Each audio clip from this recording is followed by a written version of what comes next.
Tom Hardy is widely known for his magnetic on-screen presence, fierce commitment to roles, and a quiet but commanding public demeanor. So when he was announced as a guest on The Late Show with Stephen Colbert, fans were eager to witness how Hardy's often intense persona would interact with Colbert's trademark wit. The episode began normally. Colbert introduced Hardy with enthusiasm, the audience erupted in applause, and Hardy took his seat with a calm nod. From the beginning, it was evident that Hardy wasn't there to play the usual late-night game of scripted humor and light-hearted anecdotes. His responses were short, thoughtful, and often pointed. He came across not as rude, but as a man not interested in performance for performance's sake. The tension in the room was subtle but present, and the air carried a quiet caution, as if everyone was waiting to see which way the wind would blow. Colbert, a seasoned interviewer, attempted to break through Hardy's stoic exterior with some carefully placed jokes and familiar celebrity jabs. At first, Hardy played along in his own muted way, offering small smiles but not much else. Then Colbert brought up a clip from an older interview where Hardy had pushed back on a question about his temperament on set. "There's this legend about you being intense, even difficult sometimes," Colbert said, grinning. "Would you say it's fair or just myth?" Hardy's expression shifted. He looked Colbert directly in the eyes and replied, "I'm here to work, that's it." The audience laughed nervously. Colbert tried to lighten the moment, adding, "Well, the myth is very entertaining at least." Hardy didn't laugh. His silence was louder than any retort. From that moment, the interview's balance began to shift. Trying to recover, Colbert moved to questions about Hardy's process, his deep immersion in characters, his physical transformations, his dedication to authenticity. Hardy answered, but with clipped words. He avoided humor. He avoided self-deprecation. He was factual, even mechanical. Colbert, ever the comedian, threw in a joke about Hardy sleeping in a cave to get into a role. Hardy said, "If it helped tell the story, I would." It was deadpan. The audience didn't know whether to laugh or stay silent.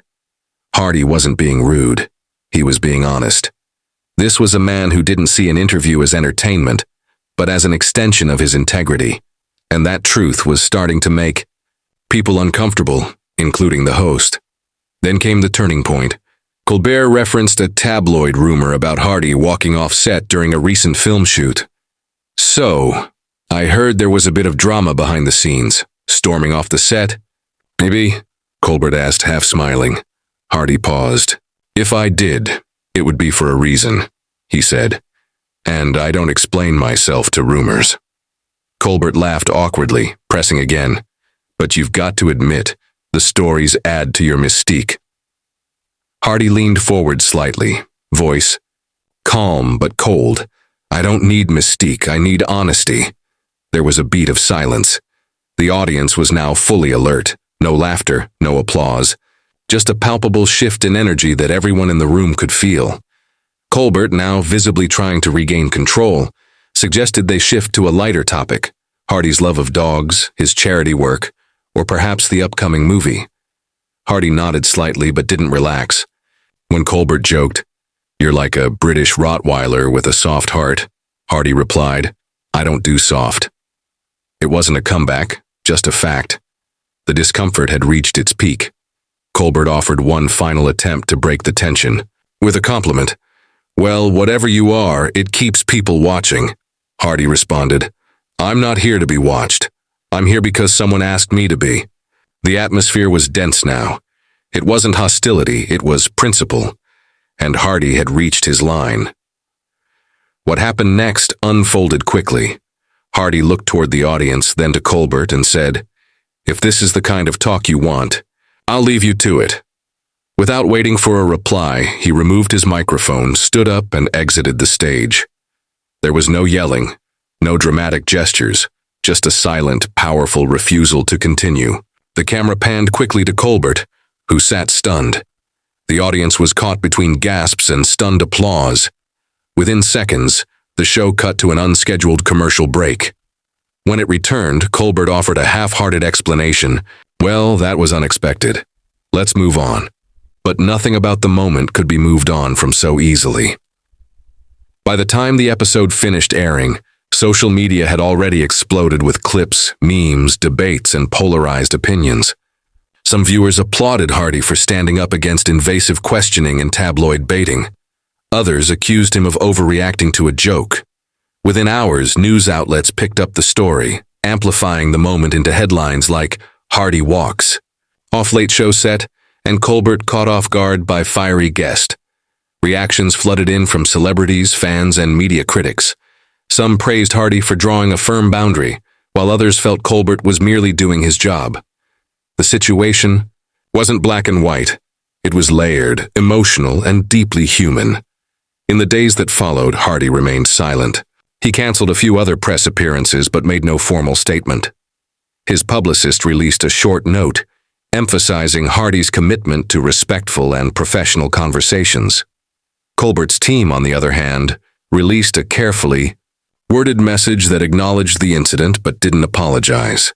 Behind the scenes, sources claimed both sides were privately shaken.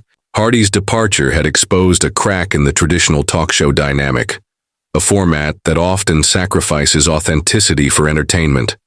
For once, someone didn't play along, and that break from the norm became the story itself.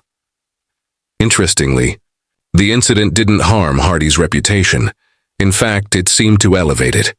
Fans rallied around him with hashtags like "Respect Hardy" and "Dominant actors are human."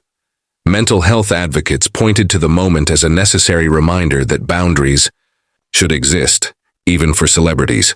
Hardy's next movie opened to strong reviews, with many critics noting the same honesty and raw power that he displayed off-screen. The moment on The Late Show became part of Hardy's mythos, not because it was staged, but because it was unfiltered. For once, the myth matched the man, and the public respected that.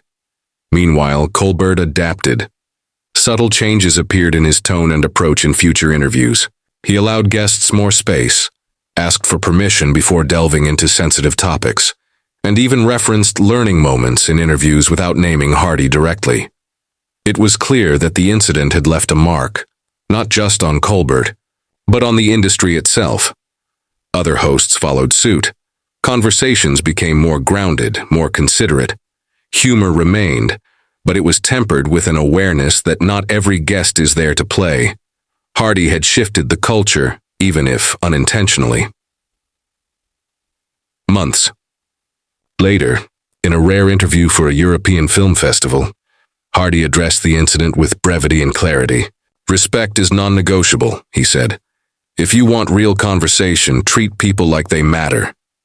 He didn't elaborate. He didn't trash Colbert or the media. He simply stated a boundary. The quote went viral again, reigniting the debate but also solidifying the message. Hardy wasn't difficult. He was principled. In an age where many public figures feel pressured to entertain no matter the cost, Hardy's refusal to compromise struck a deep chord. Ultimately, what started as a tense late-night interview became something more. A flashpoint for rethinking how we treat vulnerability, especially in public life. Tom Hardy didn't yell, cry, or explode. He simply walked away from a situation that didn't align with his values. And in doing so, he created a moment that people would talk about for years to come. Not for its spectacle, but for its sincerity. It was a reminder that authenticity, even when uncomfortable, is more powerful than any scripted segment or viral joke.